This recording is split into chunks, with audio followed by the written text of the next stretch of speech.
नहमदुहु व नसल्ली अला रसूलिल करीम।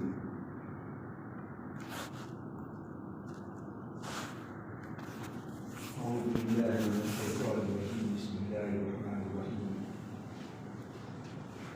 या बनी आदम क़द अंज़लना अलैकुम लिबासन युवारी सवातिकुम व रिशा व लिबासुत तक़वा ज़ालिका खैर।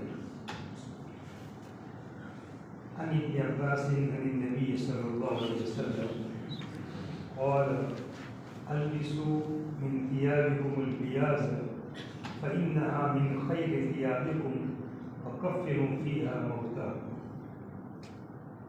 व अन समुरत रज़ियल्लाहु तआला अन्हु अन्न नबी सल्लल्लाहु अलैहि वसल्लम क़ाल अल्बिसू सियाबल बीज़ फ़इन्नहा अत्हरु व अत्यबु व कफ़्फ़िरू फ़ीहा मौताकुम।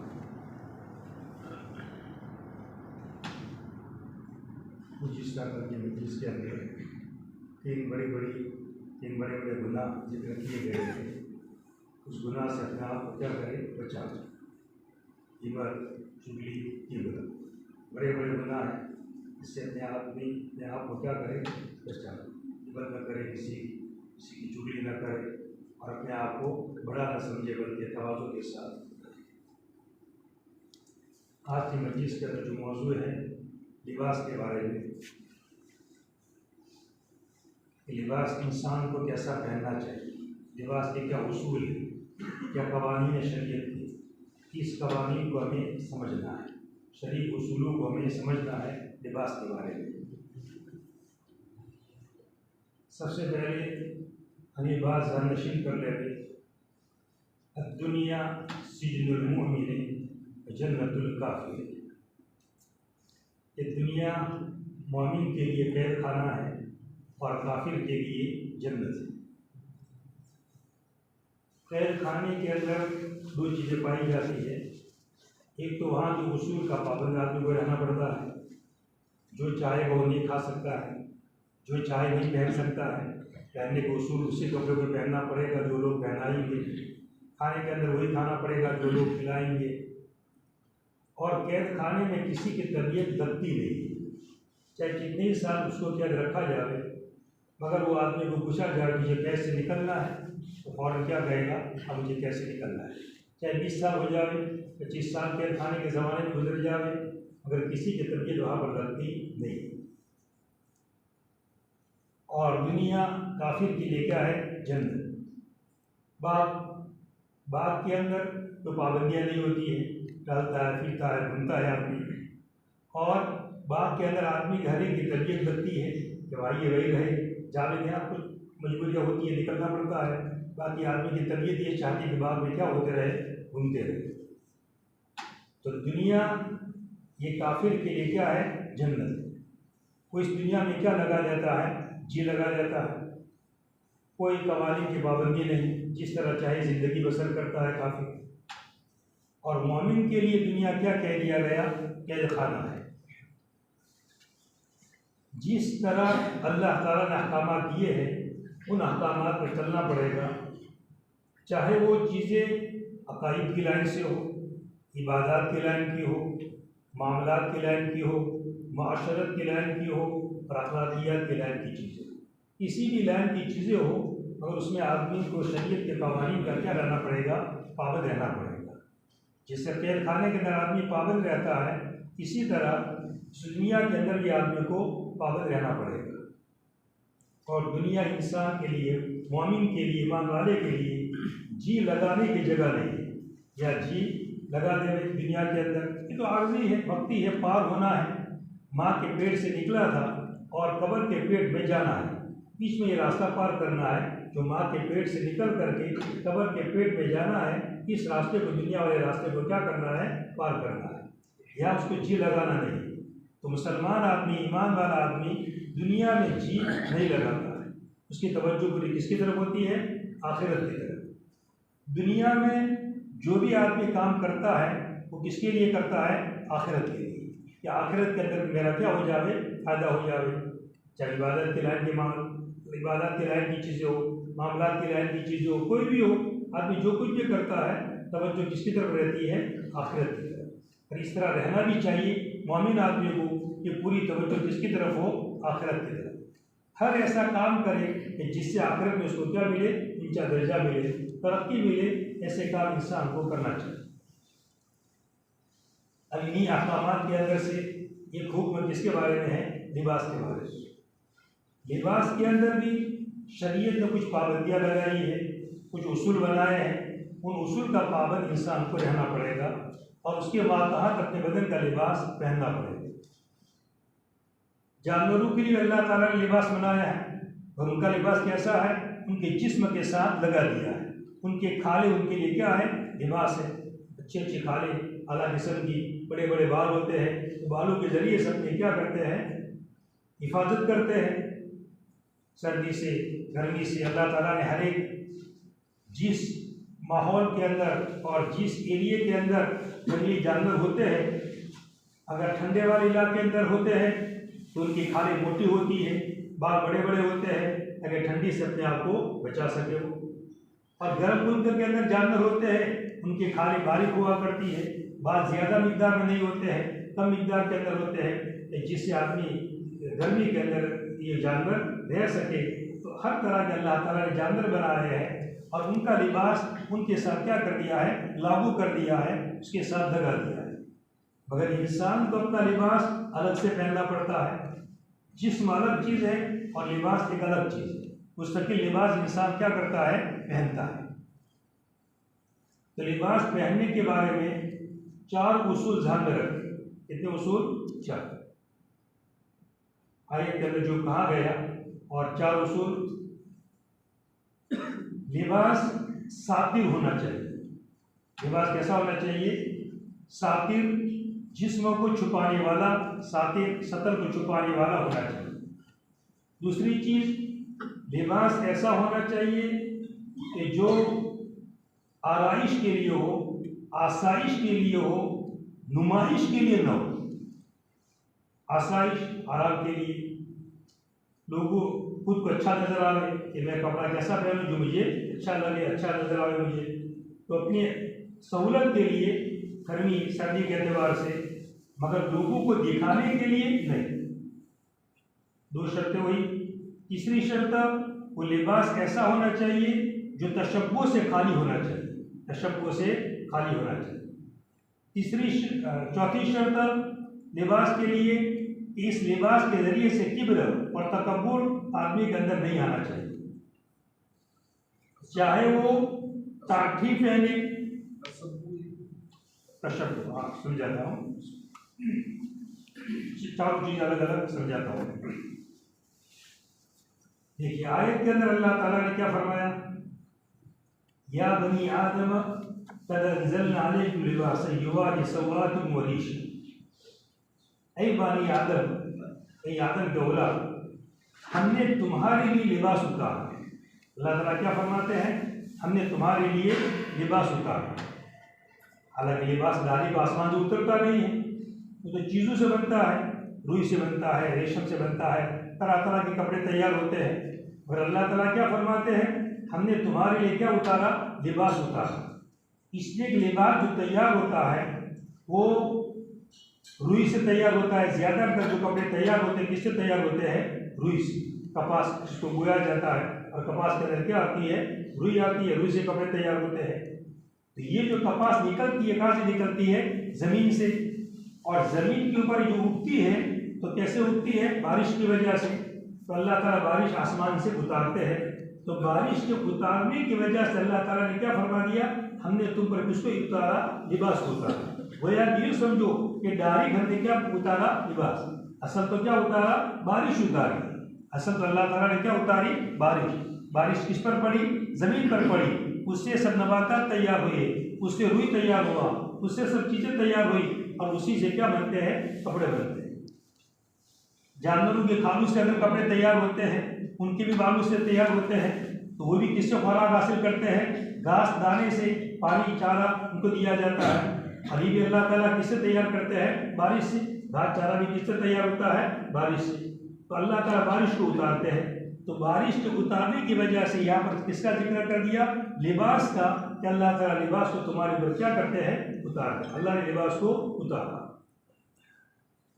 क्या काम है, क्या मकसद है लिबास को उतारने का? फायदा किया, युवारी सवातिकुम, तुम अपने सतर को क्या करो, छुपाओ। तो सबसे पहला फायदा, पहली शर्त, लिबास ऐसा होना चाहिए जो हमारे सतर को क्या कर दे, छुपा दे। सतर आदमी के लिए अलग है, औरत के लिए सतर अलग है। मर्द के लिए सतर कितना है, नाक से लेकर के घुटनों तक, घुटनों सतर में शामिल है। नाक के नीचे से लेकर के नाक ये सतर में शामिल नहीं है। नाक के नीचे से घुटनों तक, घुटनों ये सतर के अंदर क्या है, शामिल है। घुटनों खुलना नहीं चाहिए। आदमी कपड़ा ऊंचा करे तो बस यही तक करे, ज्यादा घुटनों नजर नहीं आना चाहिए। इतना ऊंचा कर दे रहे ये घुटनों नजर आ जाए, ये क्या खुल जाएगा, सतर खुल जाएगा। और सतर का खोलना ये क्या है, हराम है। सतर का खोलना भी हराम, सतर का देखना भी हराम। सतर को कोई देखेगा तो गुनहगार बनेगा। इसे आदमी अपना कपड़ा इतना ऊंचा न करे, लुंगी हो तो कोई भी कपड़ा हो, इतना ऊंचा न करे कि घुटनों उसका क्या हो जाए, खुल जाए। तो सबसे पहली शर्त, वो लिबास ऐसा होना चाहिए जो तुम्हारे सतर को क्या करे, छुपा। औरत के लिए क्या है सतर, औरत के लिए पूरा बदन सतर है, सिवाय चेहरे के दोनों हथेलियां पहुंचू तक और दोनों पांव टखनों तक, बस ये कुछ सतर से खारिज है। बाकी पूरा जिस्म उनके लिए क्या है, सतर है। अब औरत के लिए ऐसा कपड़ा पहनना पड़ेगा जिसकी आस्तीन कहाँ तक आनी चाहिए, पहुंचू तक। पहुंचू तक उसकी आस्तीन आनी चाहिए कि पहुंचू तक क्या हो जाना चाहिए, छुप जाना चाहिए। ऐसा कपड़ा पहनना कि जिससे कलाई नजर आ जाए या हाथ ऊपर का नजर आ जाए, तो ये किसका शुमार किया जाएगा, सतर का खोलना शुमार किया जाएगा। ये औरत के लिए जायज नहीं है। तो औरत के लिए जो कपड़ा पहनना पड़ेगा, लंबी आस्तीन वाला पहनना पड़ेगा। शॉर्टकट आस्तीन वाला जो खाली गोया के कोहनी तक आस्तीन आती है, ऐसा लिबास औरत पहन सकती नहीं है। मैंने क्या लाजिम आएगा, सतर का खोलना लाजिम आएगा। तो पहली चीज क्या हुई, ऐसा लिबास होना चाहिए जो सतर को छुपाने वाला होना चाहिए। मर्दों को मर्दों के एतबार से और औरतों को औरतों के एतबार से वो लिबास कैसा होना चाहिए, सतर को छुपाने वाला। अब सतर के न छुपाने वाली जो लिबास है, ये सब के सब नाजायज, ये हराम बाकायदा। ऐसे लिबास पहने कि जिससे सतर न छुपे, जिससे सतर न छुपे, ऐसे तमाम लिबास क्या हो जाएंगे, हराम हो जाएंगे, नाजायज। ऐसा लिबास नहीं पहन सकता। अब ऐसे लिबास कौन से हैं कि जो सातिर नहीं है, जो सतर को छुपाने वाले नहीं हैं, वो कौन से लिबास है। एक तो छोटा लिबास, इतना छोटा कपड़ा पहना कि घुटनों खुल जाता है, रान का हिस्सा नजर आ जाता है, कम कपड़ा पहना। या औरत ने ऐसा कपड़ा पहना कि उसकी पिंडलियां खुली रहती है, उसका हाथ खुला रहता है, कले खुली रहती है। तो ऐसा छोटा कपड़ा पहना कि जिसमें सतर क्या हो जाता है, खुल जाता है। तो ऐसा छोटा कपड़ा पहनना जायज नहीं। कैसा कपड़ा पहनना पड़ेगा, लंबा कपड़ा पहनना पड़ेगा जो बदन को क्या कर देवे, छुपा दे। एक चीज तो ये कि कपड़ा छोटा नहीं होना चाहिए, कपड़ा छोटा नहीं होना चाहिए, बड़ा कपड़ा होना चाहिए जो सतर को छुपा दे। दूसरी चीज, ऐसा लिबास हो कि जो या तो लंबा या तो बड़ा है, वो काफी बड़ा है, लंबा है, पूरे बदन को छुपा देता है, मगर बारीक है, ऐसा बारीक है कि जिससे सतर नजर आ जाता है। चाहे मर्द पहने कि चाहे औरत पहने, औरत ने मर्द ने कपड़ा पहना है मगर इज़ार जो पहना है इतना बारीक है कि सतर नजर, अंदर का हिस्सा क्या आ रहा है, नजर आ रहा है। तो ऐसा बारीक लिबास पहनना न मर्द के लिए जायज है और न तो औरत के लिए। औरत को भी अपना लिबास में देखना पड़ेगा, ऐसी ओढ़नी ओढ़ी है कि जिससे बाल क्या नजर आ रहा है, बाल भी किसके अंदर है, सतर के अंदर। जैसे पूरा सर ये सतर के अंदर है, इसी तरह बाल भी किसके अंदर है, सतर के अंदर। तो ऐसी बारीक ओढ़नी ओढ़े कि जिस बारीक ओढ़नी के ओढ़ने की वजह से क्या नजर आ रहा है, बाल नजर आ रहे हैं या बदन का दूसरा कोई हिस्सा नजर आ रहा है। ऐसा बारीक लिबास पहनना ये जायज नहीं। तो छोटा लिबास नहीं चलेगा। दूसरी चीज, बारीक लिबास नहीं चलेगा कि बारीक लिबास होना नहीं चाहिए कि जिससे सतर क्या है, खुला हुआ नजर आ रहा है। बाकायदा हदीस में जिक्र किया गया, फरमाया नबी करीम सल्लल्लाहु अलैहि वसल्लम ने, एक जमाना ऐसा आएगा कि औरतें कपड़ा पहने हुए होगी मगर वो हकीकत में क्या होगी, नंगी होगी। औरतें का आजकल यही दौर है, देखो कैसे बारीक बारीक कपड़े, छोटे छोटे बच्चों का घूमते हुए देखते हैं तो कैसे बारीक लिबास पहनकर घूमते हैं। फिर बारीक लिबास, फिर उस पर डबल चढ़ाना। अब उससे बेहतर कि पहले से आपने ऐसा कपड़ा मोटा खरीदे कि डबल चढ़ाना ही नहीं पड़े। आमतौर में जो बारीक होता है तो डबल कपड़ा पहनना पड़ता है, एक अंदर पहनते हैं और ऊपर फिर बारीक वाला पहनते हैं, ऐसा करते हैं। तो फिर ऐसा लिबास का मतलब क्या है कि जिसको पहनने के लिए, जिसको छुपाने के लिए दूसरा लिबास भी पहनना पड़े। तो पहले से आपने कौन सा कपड़ा खरीदे, मोटा कपड़ा खरीदे, बारीक कपड़ा न खरीदे। तो कितनी बातें हो गई, कपड़ा छोटा नहीं होना चाहिए एक बात, दूसरी बारीक नहीं होना चाहिए, बारीक कपड़े का पहनना नाजायज और हराम है। ये ना समझे वो कोई मामूली गुनाह है, नहीं, बहुत बड़ा गुनाह है। वो सतर छुपा ही नहीं, दिख रहा है, अब नमाज पढ़ेगी उसकी नमाज होने वाली नहीं। सतर खुला हुआ हो तो नमाज कहाँ है, सही नहीं होती है। तो ऐसा कपड़ा पहना है कि सतर दिख रहा है, गोया कि बारीक है, तो उसकी नमाज होने वाली नहीं, कोई इबादत इसकी कबूल नहीं, इसलिए बारीक कपड़ा होना नहीं चाहिए। तीसरी चीज, चुस्त नहीं होना चाहिए। कपड़ा कैसा नहीं होना चाहिए, चुस्त, टाइट जिसको कहते हैं, टाइट कपड़ा नहीं होना चाहिए। ऐसा चुस्त कि बदन की सांस, बदन का ढांचा, बदन उसका पतला है, मोटा है, ये कपड़े से पता चल जाता है। इतना तंग इजार है, इतना तंग लहंगा है या तंग ऐसा इजार है, जो भी हो, ऐसा तंग है कि ये इसका जो पिंडली है, पिंडली पर बिल्कुल क्या है, घींच हो जाता है, लग जाता है एकदम। पिंडली पतली है या पिंडली मोटी है, ये कपड़े से मालूम हो जाता है। ये कपड़े से क्या हो जाता है, मालूम हो जाता है। कपड़ा ऐसा पहना इतना टाइट कि उसकी रान कितनी मोटी है, कि रान का पता चल जाता है। जैसे आजकल ये फैशन बहुत चली है टाइट कपड़े पहनने की, बहुत तंग कपड़े पहनते हैं टाइट, बल्कि मर्द तो मर्द, औरतें भी ऐसा कपड़ा इस्तेमाल करती है, बिल्कुल टाइट एकदम, ऐसी इजारे पहन कर निकलती है भाई, देखो आप कितना टाइट होता है। तो ऐसा टाइट लिबास पहनना, तंग लिबास पहनना ये जायज है। ये भी हुआ कि सतर क्या हुआ है, ये शायद सतर दिखाई नहीं देता है, मगर सतर को ऐसे छुपाओ कि सतर की हैयत भी नजर नहीं आनी चाहिए। सतर की हैयत, पतला है, मोटा है, बारीक है, कैसा है, ये भी नजर नहीं आना चाहिए।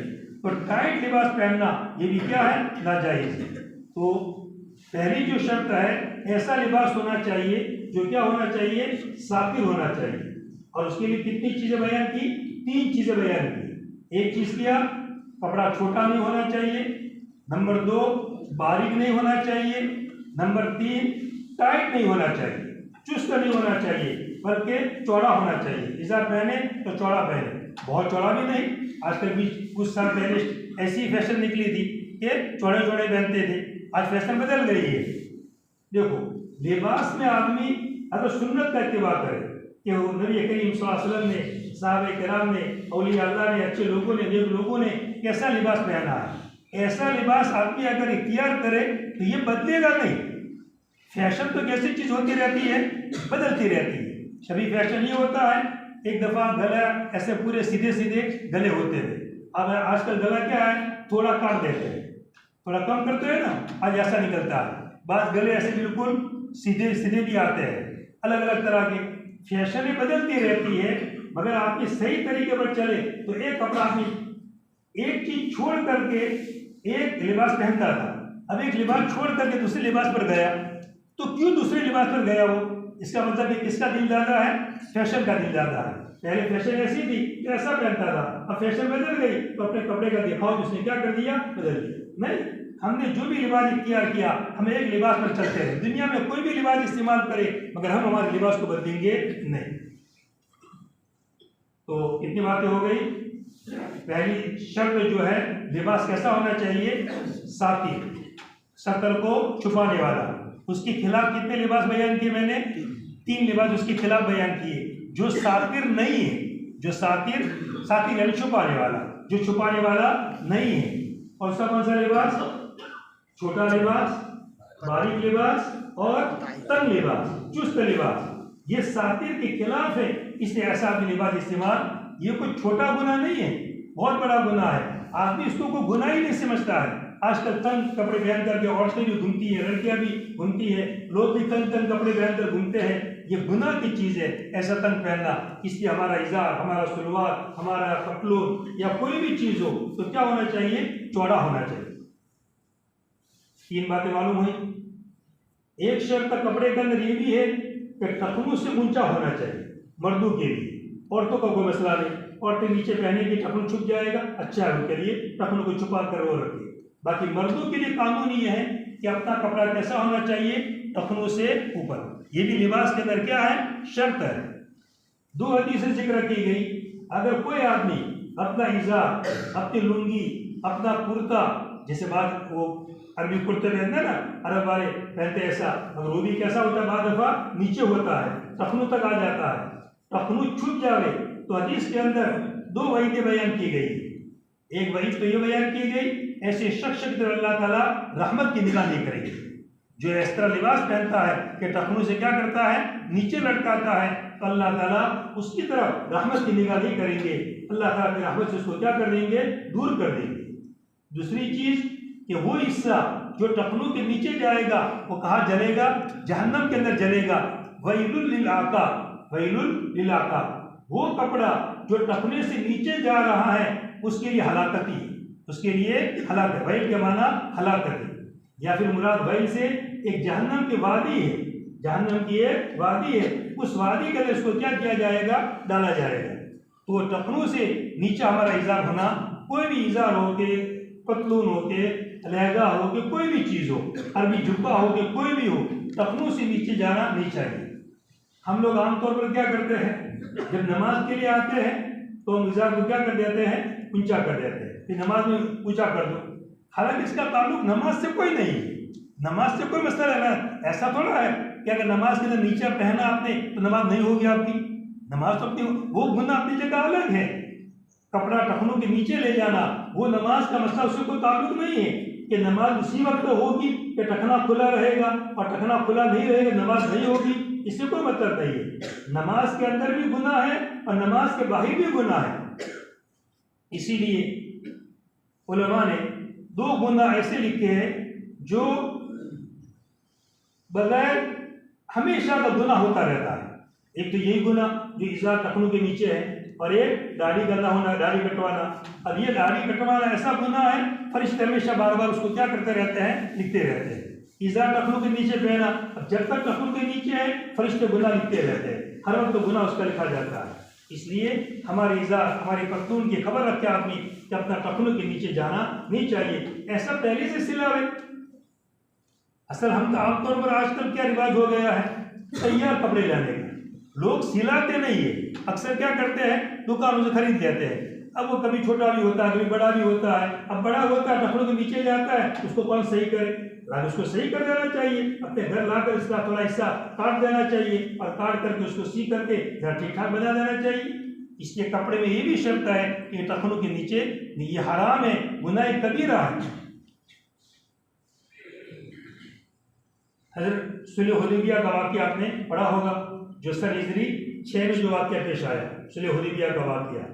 हुजूर के ज़माने के अंदर सन हिजरी 6 के अंदर सुलह हुदैबिया का, आप किसके लिए जा रहे थे, उम्रे के लिए जा रहे थे, मगर आपको मुश्रिकीन ने क्या कर दिया, रोक दिया। पूरा तफसीली वाक़या है, क्या पूरा वाक़या बयान नहीं करना है, मगर उस मौके पर जो मसला पेश आया, एक बात जो पेश आई वो बयान करनी है, ताकि बाद हमें क्या आ जाए, समझ में आ जाए। उस वक्त तो हुजूर की चाहत ये थी कि किसी तरीके से सुलह हो जाए, लड़ाई की नौबत ना आवे, चाहे थोड़ी दब कर सुलह करनी पड़े, दब कर भी सुलह कर लेवे, मगर सुलह हो जानी चाहिए, लड़ाई की नौबत आनी नहीं चाहिए। नबी करीम सल्लल्लाहु अलैहि वसल्लम की चाहत ये थी। अब उसके लिए मुज़ाकरात करने थे, बातचीत करनी थी कुफारों से। तो हजरत उस्मान गनी रज़ियल्लाहु ताला अन्हु को आपने मक्का भेजा कि इन कुफारों को जाकर बता दो, हम लड़ने के लिए नहीं आए हैं, हम तो किसके लिए आए हैं, उम्रा करने के लिए आए हैं, हमारा रास्ता खाली कर दो, हम उम्रा करके चले जाएंगे, कोई लड़ाई हमारा मकसद नहीं है। उस्मान रज़ियल्लाहु ताला अन्हु को भेजा मक्का के अंदर, ताकि कुफारों से जाकर क्या करे, मुज़ाकरा करे, बातचीत करे। अब वो गए अपने चचाजाद भाई के घर, उस्मान रज़ियल्लाहु ताला अन्हु, और चचा पहले से उमर रज़ियल्लाहु ताला अन्हु को बुलाया था, आप उनको भेजना चाहते थे, मगर उमर रज़ियल्लाहु ताला अन्हु ने माज़रत की कि अल्लाह के रसूल, मेरा कोई बात ताल्लुक पहचान वाला नहीं मक्का के अंदर, मैं कहाँ जाकर ठहरूंगा। तो उस्मान रज़ियल्लाहु ताला अन्हु के मुताल्लिकीन है, उनके पहचान वाले हैं, उनके रिश्तेदार हैं, तो इनको भेजा जाए तो ज़्यादा मुनासिब है। तो किसको भेजा जाते, उस्मान रज़ियल्लाहु ताला अन्हु को नबी करीम सल्लल्लाहु अलैहि वसल्लम ने अपना पैगाम लेकर कि उनको जाकर कह दो कुफारों को कि लड़ने का हमारा कोई इरादा नहीं है, हमारा इरादा सिर्फ किसका है, उम्रे का है, हम उम्रा करके क्या हो जाएंगे, चले जाएंगे। उस्मान रज़ियल्लाहु ताला गए मक्का और अपने चचाजाद भाई के घर जाकर के ठहरे। अब सुबह जाना था, मुशरिकीन मक्का के जो सरदार थे, सरदारों के पास, और सरदारों को हुजूर का पैगाम पहुंचाना था और उनसे मुज़ाकरा करना था। तो जब चले तो हज़रत उस्मान रज़ियल्लाहु ताला अन्हु का जो इज़ार था वो टखनों से ऊपर था, टखनों से ऊपर था, निस्फ पिंडली तक था। कैसा था? निस्फ पिंडली तक था। तो उनके चचाजाद भाई ने ये कहा कि आप मुशरिकीन मक्का के सरदारों से बात करने के लिए जा रहे हैं, और मुशरिकीन मक्का कैसा इज़ार पहनते हैं, कैसे लुंगी पहनते हैं, जो टखनों से नीचे लटकती है, बल्कि नीचे तक लटकती रहती है, जमीन पर घसीटती रहती है, ऐसे पहनते हैं। और आपने इतना ऊंचा पहना है तो मुशरिकीन इसको क्या समझेंगे? बुरा समझेंगे। ये तो कहेंगे ये कैसा आदमी है कि ऐसे इज़ार इतना ऊंचा पहना है। तो उस वक्त उनके चचाजाद भाई उस्मान रज़ियल्लाहु ताला अन्हु से दरखास्त की कि अपना इज़ार आप क्या कर दो, नीचा कर दो। तो उस्मान रज़ियल्लाहु ताला अन्हु ने जवाब दिया, बस वो जवाब देखना है, वो जवाब सुनना है। तो उस्मान रज़ियल्लाहु ताला अन्हु ने क्या जवाब दिया? ला, ऐसा नहीं हो सकता है, मेरे साहिब, मेरे साथी, मुराद नबी करीम सल्लल्लाहु अलैहि वसल्लम के मेरे साहिब और मेरे साथी का इज़ार यहीं तक रहता है। कहाँ तक रहता है? निस्फ पिंडली तक। कहाँ तक रहता है? मेरे हुजूर का लिबास यहाँ तक रहता है, मेरे नबी का लिबास यहाँ तक रहता है, मेरे साहिब और मेरे साथी का लिबास यहाँ तक रहता है। तो मेरा इज़ार कभी भी नीचे नहीं जाएगा। मुशरिकीन मक्का को जो समझना हो वो समझे, बात करे न करे, मुझे उसकी कोई परवाह नहीं है। बाकी ये कि इज़ार तो मेरा कहाँ तक रहेगा? निस्फ पिंडली। ये कोई मसला है, सुलह करने के लिए जा रहा है, मगर हुजूर की सुन्नत को छोड़ा नहीं, हुजूर की सुन्नत को। इसलिए मैंने पहले भी कहा था, कुछ अय्याम पहले भी मैंने तस्करा किया था कि सहाबा ने मुल्कों को फतह किया किसकी वजह से? हुजूर का इत्तिबा करने की वजह से। आज मुसलमानों की हुकूमतें हैं, मगर कौन सी हुकूमत ऐसी है जो पावरफुल हो और बड़ी खतरनाक मजबूत ताकत हो? ऐसी कोई है इस्लामी हुकूमत? सब गोया कि बड़ी अमेरिका की मादार सब दबी हुई गोया के, बस इसीलिए तो सुन्नतों को उन्होंने क्या कर दिया? छोड़ दिया, हुजूर का इत्तिबा छोड़ दिया। इसलिए हुजूर का इत्तिबा छोड़ने की वजह से ये सब हमें क्या है? दीन देखने पड़ते हैं कि अल्लाह ताला नाराज हो गए। इसलिए हमें हुजूर का इत्तिबा करेंगे तो इस्लाम के अंदर क्या होगी? तरक्की होगी। हमारी तरक्की किसमें छुपी हुई है? इत्तिबाए सुन्नत में। इत्तिबाए, लोग क्या कहते हैं कि भाई ये अमेरिका वगैरह वाले, यूरोप वगैरह वाले, वो तो सुन्नत का इत्तिबा नहीं करते हैं और वो तो तरक्की कर रहे हैं, बहुत आगे बढ़ रहे हैं। अगर उनके लिए तो दुनिया ही, मैंने पहले कह दिया कि दुनिया उनके लिए क्या है? जन्नत है। वो तो जितनी भी तरक्की करे वो तरक्की करते रहेंगे, उनके लिए कोई पाबंदी है ही नहीं, उनके लिए कोई पाबंदी नहीं है। पाबंदी हमारी तरक्की किसके अंदर है? इत्तिबाए सुन्नत। हमारी तरक्की किसके अंदर? इत्तिबाए सुन्नत के अंदर। इसलिए उसके बगैर हमें नहीं चलेगा, हमें सुन्नत की इत्तिबा करना पड़ेगा। इसलिए इज़ार किसी भी हमारे जितना मजमुआ पर बैठा हुआ है सब तय करे कि इंशाअल्लाह हमारा इज़ार टखनों के नीचे आज तक कभी जाएगा नहीं, अगर होगा तो कटवा दे।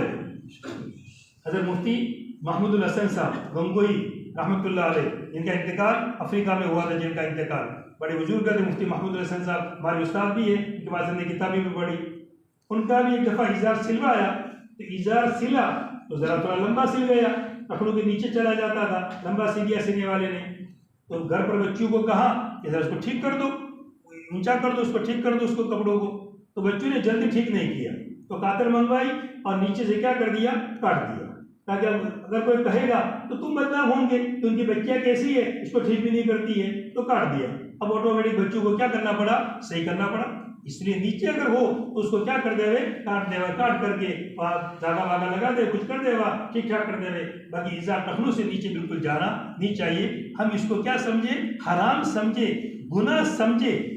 ठीक है, हम गुनाह समझेंगे इंशाअल्लाह तो किसी न किसी दिन अल्लाह ताला तौबा की क्या देंगे? तौफीक। अगर आदमी उसको गुनाह ही नहीं समझेगा और ये समझता है इसमें क्या हो गया, तो फिर तो कभी उसको तौबा की तौफीक मिलने ही वाली नहीं है। इसलिए इज़ार हमारा किसी साथी का भी टखनों के नीचे नहीं जाना चाहिए, उसका टखनू पूरा साफ नजर आना चाहिए। टखनू कैसा होना चाहिए? साफ नजर आना चाहिए। टखनू वाली जो हड्डी, जो उभरी हुई हड्डी है, ये साफ नजर आनी चाहिए। तो पहली शर्त कौन सी बयान हुई? लिबास कैसा होना चाहिए? सातिर। और सातिर के मातहत ये सब बातें बयान की कि छोटा न हो, बारीक न हो, चुस्त न हो, ये सही बातें बयान की। और टखनों के नीचे नहीं जाना चाहिए। 4 बातें हो गई। दूसरी शर्त क्या है? लिबास जो आदमी पहने, दूसरा उसूल के एक लिबास में एक उसूल तो ये हो गया। दूसरा उसूल आसाइश हो, आराइश हो तो बराबर है। आदमी ऐसा लिबास पहने कि उसको अच्छा लगे, अपने को क्या लगे, जो उसको जचता है देख ले कि मुझे कौन सा लिबास पसंद है। जो भी लिबास पसंद हो वो पहन सकता है। शरीयत ने कोई ऐसी पाबंदी नहीं लगाई है कि जुब्बा ही पहनना पड़ेगा, इजारी पहनना पड़ेगा, लुंगी ही पहननी पड़ेगी, ऐसी शरीयत ने कोई शर्त नहीं लगाई है।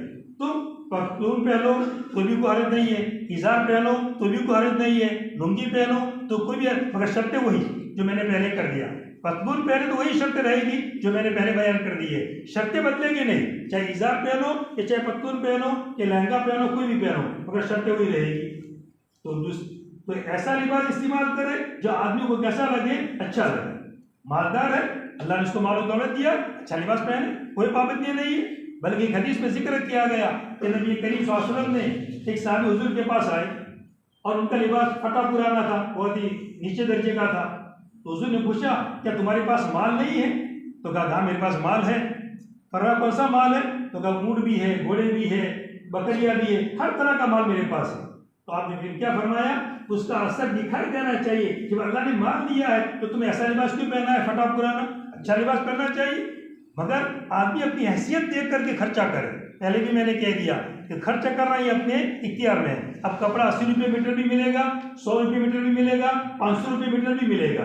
अब आदमी की हैसियत देख ले, मेरी हैसियत कैसी है, उसके मुताबिक कपड़ा क्या करे, खरीदे, खाम का पैसे बर्बाद न करे। और इधर उधर आजकल औरतों के अंदर खुसूसी तौर पर बस डिजाइन जहाँ बाजार में नई आई कि खरीदनी चली जाएगी, नई डिजाइन आई है तो औरतों का काम ही है कि बस नई नई डिजाइन क्या करते रहे, खरीदते रहे। ये गलत तरीका है लिबास के। जो भी शौहर की हैसियत कम है, अभी जरा वो नहीं खर्चा कर सकता है तो औरतें इधर उधर के खर्चे करवाती है। अब तो औरतों को भी क्या करना चाहिए, समझाना चाहिए। तो अच्छा लिबास पहने जो उसको अच्छा लगे, मगर नुमाइश दिखलावे के लिए नहीं। लोग मुझे अच्छा कहे ये नहीं देखना है, लोग मुझे क्या कह रहे हैं। मुझे खुद अपना लिबास ऐसा होना चाहिए जो मुझे अच्छा लगे, जो मुझे क्या लगे, अच्छा लगे। एक मसला भी बीच में सुन लो, ऐसा लिबास पहन करके मस्जिद में आना कि जिस लिबास को पहन करके आदमी जम्मू से नहीं जाता है, जिस लिबास को पहन करके आदमी भरूच नहीं जाता है। आमतौर पर फजर की नमाज के अंदर लोग क्या है, रात को जो लिबास पहनते हैं नाइटी वाइटी वाला, वही लिबास पहन कर कहाँ जाते हैं, मस्जिद में। और अगर उनको यूं कहा जावे आप यही लिबास पहन कर कहाँ चले जाइए, जम्मू से बाजार में चले जाइए, आप यही लिबास पहन कर कहाँ चले जाइए, भरूच शहर में चले जाइए, तो आप जाएंगे? और सच में तो अपने दिल पर हाथ रख करके वो लिबास जो नाइटी वाला रात वाला लिबास था वो आप पहनकर जाएंगे?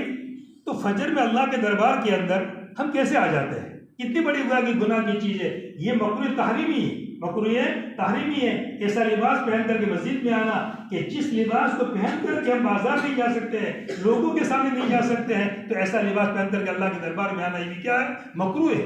इसलिए हम ऐसा लिबास पहनकर अल्लाह के दरबार में आवे जिस लिबास को पहन करके हम बाजारों में जाते हैं, हम लोगों के सामने जाते हैं। अगर वज़ीर आज़म हमको बुलावे तो कौन से लिबास में जाएंगे, तो बड़ा आदमी हमको बुलावे तो कौन से लिबास में जाएंगे, जरा सोच ले रहे। इसलिए हमारा लिबास कैसा होना चाहिए, ऐसा होना चाहिए कि जो लोगों के सामने जाने से शर्मावे, और ऐसा लिबास पहनकर मस्जिद में आना ये मकरूह। तो एक उसूल हो गया, सामने आ गया। दूसरा उसूल भी सामने आ गया कि ये लिबास कैसा पहने, अपने को क्या लगे, अच्छा लगे, दूसरों को अच्छा लगे न लगे उससे मतलब नहीं, मुझे जचता है, बस मुझे ये पसंद है, मैं पहनता हूँ। दूसरा क्या कहे, दिखाने के लिए लिबास पहनना ये भी गलत। और औरतों के अंदर एक खास मिजाज होता है। अब औरतों को देखो घर में कैसे कपड़े पहनती है वो, और जाना कहीं उनको भरूच लेकर जाना है, चलो कल भरूच जाना है या कल जम्मू से जाना है, देखो कैसे कपड़े बदल देती है और कैसे कपड़े अच्छे बना देती है। तो घर में अच्छे पहनने के थे ताकि शोहर को क्या लगे, अच्छा लगे। तो शोहर के लिए तुझे जिन्नत करने की थी, तुझे भरूच के बाजार में जाना है और तुझे जम्मूसर के बाजार में जाना है, तो अब नए कपड़े पहनने की क्या जरूरत है, किसको दिखाना है तुझे? इसका मतलब ये निकला तो औरों को दिखाने के लिए पहनती है, मुझे दिखाने के लिए नहीं पहनती। और हम उस पर कोई तवज्जो भी नहीं देते हैं। अच्छा लिबास, कहीं शादी में जाना है तो देखो शादियों के लिबास, शादी के दिन का अलग जोड़ा, फिर वलीमे के दिन का अलग जोड़ा, फिर मेहंदी के दिन के पता नहीं कितने कितने जोड़े नाम पर रखते हैं अलग। इसलिए कि शादी के दिन जो जोड़ा पहना, वलीमे के दिन वही जोड़ा पहना, लोग क्या कहेंगे, एक ही जोड़ा इसके पास है, दूसरा जोड़ा ही नहीं है। इसलिए हर वक्त लिबास क्या, अब रोजाना बदलने का ये कितना, ये सब इसराफ है। और पहले भी मैंने कह दिया इसराफ और फजूल खर्ची क्या है, नाजायज। तो कितनी बातें हो गई, 2 बातें। तीसरी बात तशब्बुह वाली जो आप पूछ रहे थे, सुन ले अच्छी तरह। ऐसा लिबास नहीं होना चाहिए जिसके अंदर तशब्बुह। तशब्बुह का क्या मतलब, काफिरों के साथ मुशाबह, काफिरों के साथ क्या है? मुशाबह, यहूद के साथ मुशाबह। ऐसा लिबास पहनना कि आदमी किसके मुशाबे बन जावे? अंग्रेजों के मुशाबे बन जावे। किसके मुशाबे? अंग्रेजों के मुशाबे बन जावे, या यहूद के मुशाबे बन जावे, नसारा के मुशाबे बन जावे, हुनूद के मुशाबे बन जावे। ऐसा लिबास पहनना जायज़ नहीं। तशब्बुह वाला, मन तशब्बह बिक़ौमिन फहुव मिनहुम, जो शख्स किसी कौम से मुशाबहत इख्तियार करेगा तो किसमें से हो जाएगा? उन्हीं में से हो जाएगा। यहूद का लिबास पहनेगा, यहूदी में से हो जाएगा। नसारा का लिबास पहनेगा, नसारा में से बन जाएगा। हमारी मज़ाक़त एक मुसलमानों के शान के मुताबिक होनी चाहिए। इस्लामी लिबास होना चाहिए हमारे बदन के ऊपर। दूर से आ रहा हो तो पता चल जाए कि मुसलमान भाई आ रहा है, उसको सलाम करे। अभी हम बाजार में चलते हैं तो हमें सोचना पड़ता है। दाढ़ी है माशाल्लाह तो कोई सोचने की जरूरत नहीं है, फौरन सलाम कर सकते हैं। टोपी है माशाल्लाह तो भी फौरन सलाम करते हैं। अगर टोपी भी नहीं पहनी है, दाढ़ी भी नहीं है, और लिबास कैसा पहना है? बाजार में जो मिलता है खरीदा हुआ, और हुनूद भी पहनते हैं, सब पहनते हैं ऐसा लिबास, अब उसको सलाम करना कि न करना? आदमी शक में पड़ जाता है कि पता नहीं मुसलमान दिखता है कि नहीं दिखता है। इसलिए कोई ऐसा लिबास जो कुफारों के मुशाबे हो, गलत लोगों के मुशाबे हो, मर्द ऐसा लिबास न पहने जो औरतों के मुशाबे हो, और औरतें ऐसा लिबास न पहने जो मर्दों के मुशाबे हो। मर्दों के लिए इजाजत नहीं है औरतों वाला लिबास पहने, और औरतों के लिए इजाजत नहीं है कि मर्दों वाला लिबास पहने। आजकल औरतों के अंदर ये ज्यादा फैशन चल पड़ी है कि कौन से लिबास इस्तेमाल करने लगे हैं? सफेद लिबास। ये औरतों की शान नहीं है। सफेद लिबास तो किसकी शान है? मर्दों की शान है। मर्द पहने, औरतों को कौन सा लिबास पहनना चाहिए? रंगी। तो ये है तशब्बुह कि हमारा लिबास ऐसा होना चाहिए, किसी कौम के साथ मुशाबहत नहीं होनी चाहिए। ये देख कर पता चल जाना चाहिए कि ये मुसलमानों का लिबास है, ऐसा लिबास आपने पहने। कितनी बातें हो गई? 3 बातें। और चौथी बात, ऐसा लिबास हो कि जिससे तकब्बुर पैदा न हो, फख्र पैदा न हो। चाहे वो टाठी का लिबास है, टाट का लिबास कोई पहनता है, मगर क्यों टाट का पहनता है? ताकि लोग मुझे क्या समझे? बुजुर्ग का समझे, लोग मुझे क्या समझे? अल्लाह वाली समझे, इसलिए वो टाट पहनकर जो घूमता है। तो ये पहनना भी गलत, ये पहनना भी गलत। ये टाट पहनकर चाहे घूम रहा है, मगर उसका मकसद दिल में क्या घुसा हुआ है? तो ये तकब्बुर भरे हुई उसके दिल के अंदर। तो कोई भी ऐसा लिबास पहनना जिससे तफाखुर पैदा हो, तकब्बुर पैदा हो, ऐसा लिबास पहनना भी जायज नहीं है।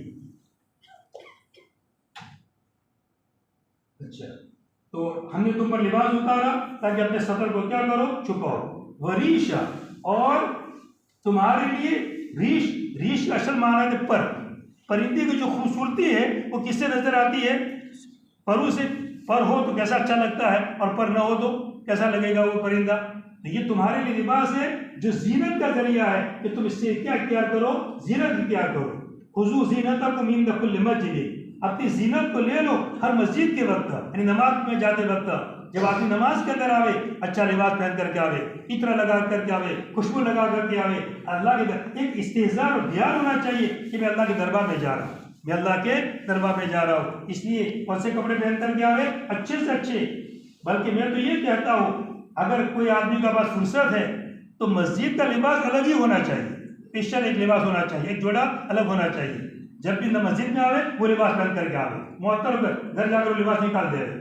जैसे बाद दफा पेशाब की कतरों की बीमारी होती है, बाद लोग पेशाब के कतरे गिर जाते हैं, उनके लिए मुनासिब तरीका ये है एक ऐसा लिबास इस्तेमाल नमाज के लिए अलग ही लिबास रखे। पेशाब पहले कर ले रहे, आधा घंटा पहले फारिग हो जावे, ताकि कोई कतरे बतरे का गिरने का सवाल न रहे। इसका एहतियात भी बहुत ज़्यादा ज़रूरी है।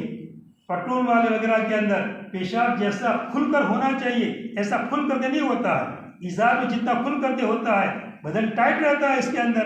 अब बदन टाइट है, तुम इस्तिंजा के लिए आप बैठेंगे तो खुले होकर बैठो, बदन पर बोझ नहीं होना चाहिए, तो इस्तिंजा सफाई के साथ हो जाएगा। और जकड़ के बैठेगा आदमी तो इस्तिंजा की सफाई बराबर नहीं होगी, ये फर्क पड़ जाता है। इसी इस्तिंजा वगैरह भी क्या होना चाहिए? साफ सुफ कपड़ा, अच्छी तरह पाक। तो नमाज के अलग लिबास पहन करके आवे तो सबसे आला। और लिबास तक़वा ज़ालिका खैर, और तकवा का लिबास ये सबसे अच्छा है। ये तो ज़ाहिरी लिबास है, हमने जो कपड़े पर हमने बदन पर चढ़ाया ये तो ज़ाहिरी लिबास है। और एक लिबास कौन सा है? तकवा का लिबास। ये किसके छुपाने के लिए है? कल्बों को साथे, कल्ब के अंदर क्या पैदा करो? तकवा पैदा करो, और कल्ब को मुज़य्यन कर दो। किसके जरिए से? तकवा के जरिए से। जैसे तुमने ज़ाहिरी जिस्म को मुज़य्यन कर दिया लिबास के जरिए से, तो दिल को मुज़य्यन कर दिया हम किसके जरिए से? तकवा के जरिए से। एक तफसीर तो ये की गई कि दिल के अंदर क्या पैदा होना चाहिए? तकवा पैदा होना चाहिए। दूसरी तफसीर ये की है कि ऐसा लिबास पहनो जो मुत्तकीन का लिबास है, नेक लोगों का लिबास है। हिंदुस्तान मुल्क के अंदर नेक लोग कितने रहते हैं, जो भी अल्लाह वाले हैं नेक लोग, उनको देख लो कैसा लिबास पहनते हैं। नेक लोग जो मुत्तकीन लोग लिबास पहनते हैं, हमें कैसा लिबास पहनना चाहिए, ऐसा लिबास पहनना चाहिए। अब खुद हम जायजा ले लें, हमारे यहाँ उलमा रहते हैं, माशाल्लाह मुदरिसीन रहते हैं, उलमा देखो कैसा लिबास पहनते हैं, तो ऐसा लिबास हम इस्तेमाल करें। जाहिर का बातिन पर क्या पड़ता है, असर पड़ता है। अगर जाहिर अच्छा होगा तो इंशाल्लाह बातिन भी कैसा बनेगा, अच्छा बनेगा। जाहिर खराब है तो फिर बातिन भी ऐसा ही होगा। हज़रत उमर रज़ियल्लाहु ताला अन्हु ने एक दफ़ा एक जुब्बा पहना और जुब्बा पहन कर क्या देने लगे, खुतबा देने लगे। तो फिर घर जाकर जुब्बा निकाल दिया और कहा कि इस जुब्बे ने मेरे ऊपर क्या कर दिया, असर कर दिया, मुझे जरा बड़ाई महसूस हो रही थी ऐसा जुब्बा, और तो फौरन जाकर घर पर क्या कर दिया, निकाल दिया। इसलिए जुब्बे के पहनने का भी क्या पड़ता है, असर पड़ता है। मुत्तकीन का लिबास पहना जाएगा तो इंशाअल्लाह तकवा की सिफत पैदा होगी, और अगर फासिकीन फाजिरीन का लिबास पहना जाएगा तो फिर क्या पैदा होगी, फिस्क फुजूर पैदा होंगे, उसी का असर पड़ता है। इसलिए हम हमारे बच्चों को शुरू से ऐसा इस्लामी लिबास का पाबंद बना रहे। हमारे बच्चों को आमतौर पर क्या करते हैं, जो बाजार में कपड़े मिलते हैं वही लाकर पहना देते हैं। नहीं, खुद सीने चाहिए और खुद सी करके इस्लामी लिबास पर क्या करना चाहिए, पाबंद बनाना चाहिए। और मैंने कहा भी था एक दफा, शायद 2 साल पहले, जिस साल तो नहीं कहा था, 2 साल पहले भी कहा था, मैंने ऐसी दुकान भी खोलनी चाहिए कि जिसमें इस्लामी लिबास मिले, ताकि लोग इस्लामी लिबास भी क्या कर सके, खरीद सके। ये जो लिबास होता है ऊपर शर्ट और नीचे पैंट, ये तो आम मिलता रहता है, मगर ये तो कोई इस्लामी लिबास तो है नहीं। ये तो हुनूद भी पहनते हैं, मुसलमान भी पहनते हैं, ये पता कैसे चले। अच्छा, ये तो आयत थी जो आपके सामने आ गई। अब इसके बाद 2 हदीसें हैं। एक हदीस है, फरमाया नबी करीम सल्लल्लाहु अलैहि वसल्लम ने, तुम अपने कपड़ों में से सफेद कपड़ा पहनो, क्योंकि तुम्हारे बेहतरीन कपड़ों के अंदर से है, और उसमें तुम्हारे मुर्दों को क्या दो, कफन दो। दूसरी हदीस क्या है, आपने फरमाया सफेद कपड़े पहनो क्योंकि ये पाकीज़ा है और साफ सुथरे हैं, और अपने मुर्दों को इसके अंदर क्या दो, कफन दो। रंगीन कपड़ा पहनना नाजायज नहीं, जायज। आप रंगीन कपड़े पहन सकते हैं। खुद नबी करीम सल्लल्लाहु अलैहि वसल्लम ने भी रंगीन कपड़ा कभी पहना है।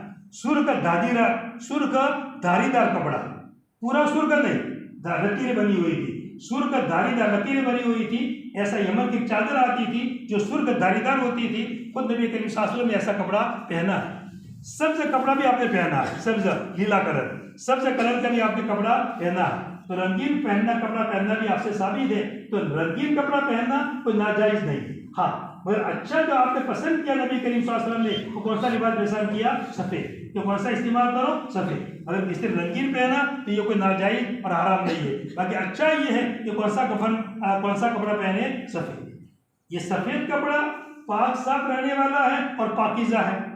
सफेद पर धब्बा पड़ेगा तो फौरन क्या करेगा, दिखेगा। और काला कपड़ा जो कितनी भी धब्बे पड़ जाए क्या दिखने वाला है, 1 महीने के बाद ही बदले तो भी पता चलने वाला नहीं है कि कपड़ा मैला है कि मैला नहीं है। और सफेद पर तो 3-4 दिन गुजर गए कि फौरन क्या करना पड़ेगा, बदलना पड़ेगा। ये पाक साफ रहता है। इसे कौन से कपड़े इस्तेमाल करो, सफेद। वक़फ़िनु फ़ीहा मौताकुम, ये अल्फाज देखिए क्या फरमाते हैं नबी करीम सल्लल्लाहु अलैहि वसल्लम। और उसी के अंदर सफेद कपड़ों के अंदर मैयत को क्या दो, कफन दो। हमारे लोग जो मैयत इंतकाल कर जाती है तो किसमें कफन देते हैं, सफेदी कपड़े में। हालांकि सफेद कपड़े देना तो जरूरी नहीं है, अगर काले कपड़े के अंदर दिया तो भी चलेगा। अगर किसी को काले कपड़े में दे दिया तो कोई बर्दाश्त करेगा। ये क्या किया तुमने, एक नई चीज लाए तुम, बल्कि शायद उसको दफन भी नहीं करने देंगे। नहीं, उतारो, पहले कपड़ा बदलो, कफन बदलो, फिर दफन करो कपड़े। तो जब मुर्दा के लिए इतनी ताकीद कि सफेदी चाहिए तो जिंदू में क्यों ताकीद नहीं। जिंदू के अंदर भी क्या होनी चाहिए, ताकीद होनी चाहिए कि कपड़ा कैसा होना चाहिए, सफेद होना चाहिए। तो ये चीज है कि सफेद कपड़े आदमी क्या करे, पसंद करे। तो ये लिबास के मुताबिक जो उसूल सामने आ गए, फिर से उसूल सुन ले। नंबर 1, लिबास क्या होना चाहिए, सातिक, और सातिक के खिलाफ चीजें बयान कर दी। फिर दूसरी चीज क्या है, अच्छा लगे अपने को, दूसरों से कोई लेना देना नहीं।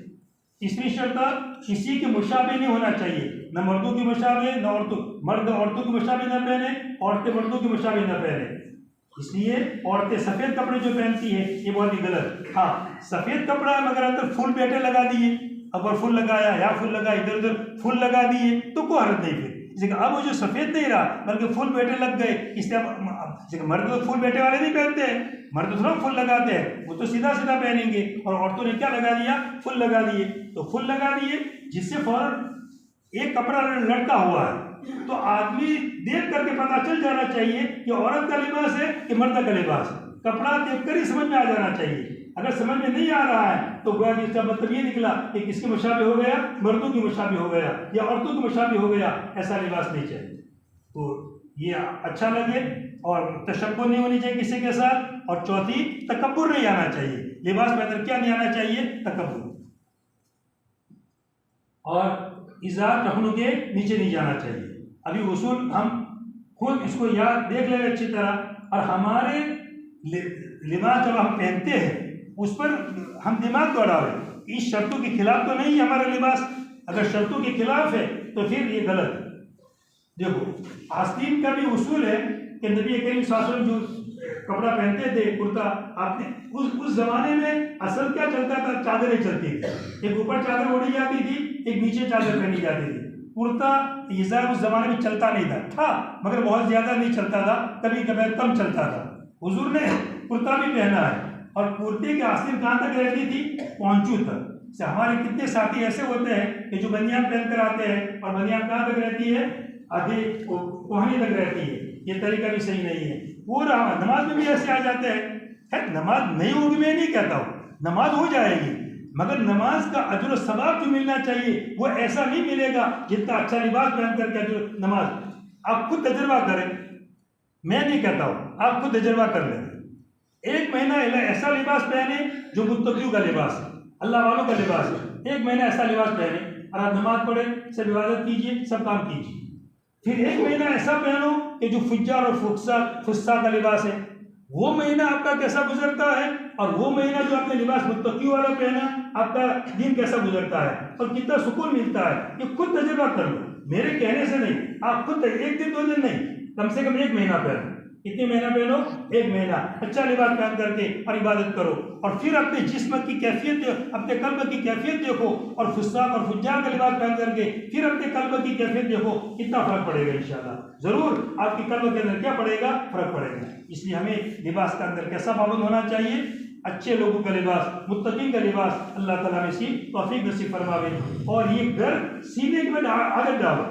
घर सीना निकल गया है, इसलिए सब बाजार में जो कपड़े मिलते हैं आदमी क्या करता है? खरीद लेता है और पहनना शुरू कर देता है। नहीं, घर सिलाओ, दर्जी के पास अपना कपड़ा सिलाओ, कुर्ता सिलाओ, इज़ार सिलाओ और सिला करके पहनेंगे इंशाल्लाह तो हमारे बदन के मुआफिक भी आएगा और अच्छा कपड़ा होगा। और कपड़ा अच्छा रहेगा, जाहिर अच्छा बनेगा तो इंशाल्लाह ऐसा ऐसा बातें भी क्या बन जाएगा? अच्छा बन जाएगा। अल्लाह ताला तौफीक दे।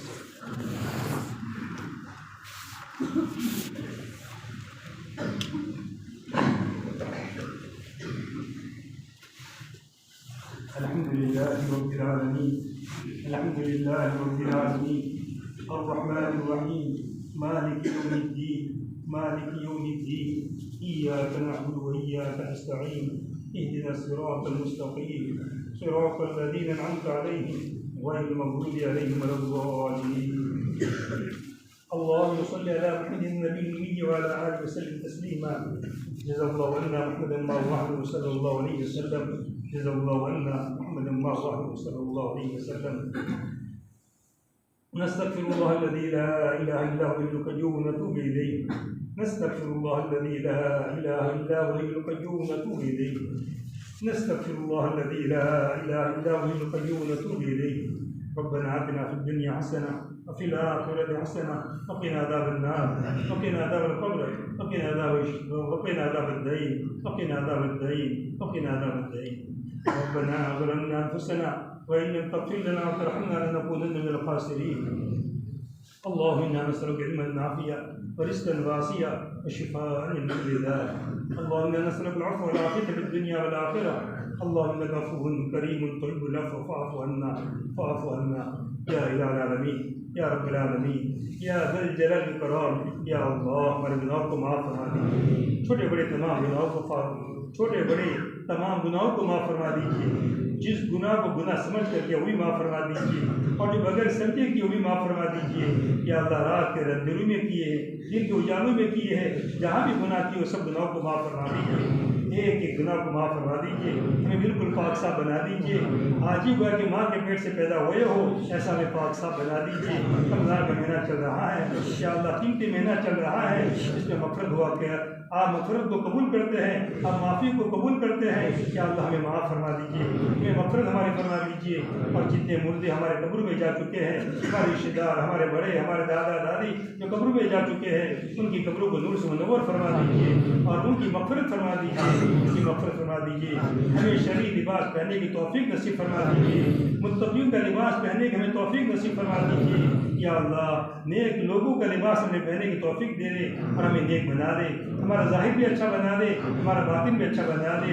ज़ाहिर भी तक़वा से मुत्तसिफ़ फरमा दे और बातिन भी तक़वा से मुत्तसिफ़ फरमा दे। ज़ाहिरी गुनाह भी हम छोड़ देवे और बातिनी गुनाह भी छोड़ देवे, ऐसे असबाब मुहैया फरमा दीजिए कि मेरे मौला अखलाक रज़ीला से हमें पाक साफ कर दीजिए, गलत अखलाक से हमें पाक साफ कर दीजिए और अखलाक हसना हमारे अंदर व्यवस्था कर दीजिए। अखलाक फाजिला, अखलाक हसना हमारे अंदर व्यवस्था फरमा दीजिए। हमारे कल्ब के अंदर आपकी मोहब्बत भर दीजिए। या अल्लाह इस कल्ब में जब आपकी मोहब्बत भर जाएगी, सब काम करना आसान हो जाएगा।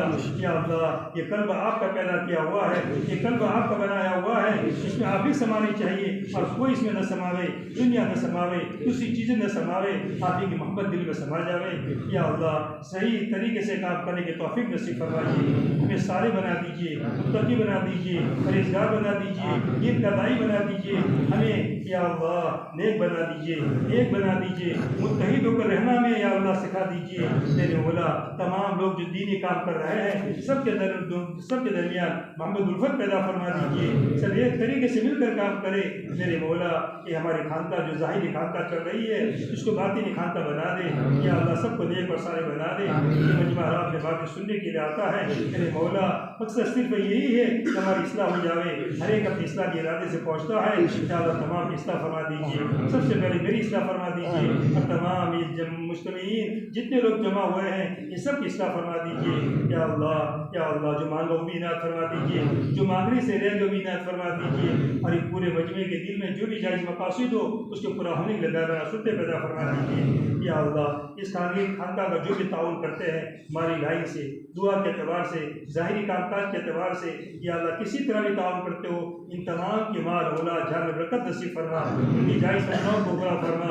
या अल्लाह उनकी जायज़ तमन्नाओं को पूरा फरमा।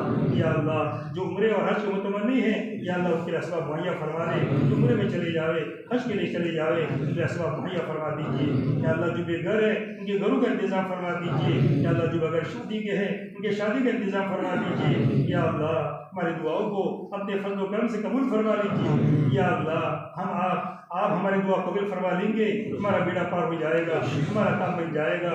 मेरे मौला ये जो रात दिन गुजरा मांगा जा रहा है, तमाम दुआओं को कबूल फरमा लीजिए। जितने लोग जो दुआएं मांग रहे हैं हमारे हक़ में दुआओं को कबूल फरमा लीजिए। या अल्लाह नबी करीम सल्लल्लाहु अलैहि वसल्लम ने, साहबे किराम ने, औलिया अल्लाह ने जो खैर की दुआएं मांगी है हमारे हक़ में कबूल फरमा लीजिए। जो शुरू और फितन से बना चाहिए उससे हमारी पूरी हिफाजत फरमा दीजिए। नबी करीम सल्लल्लाहु अलैहि वसल्लम के सबसे मुफ़ीद के अंदर हमारी दुआ को कबूल फरमा दीजिए। सल्लल्लाहु अलैहि नबी उम्मी सुभान रब्बिक रब्बिल इज़्ज़ति अम्मा यसिफून व सलामुन अलल मुरसलीन वल्हम्दुलिल्लाह।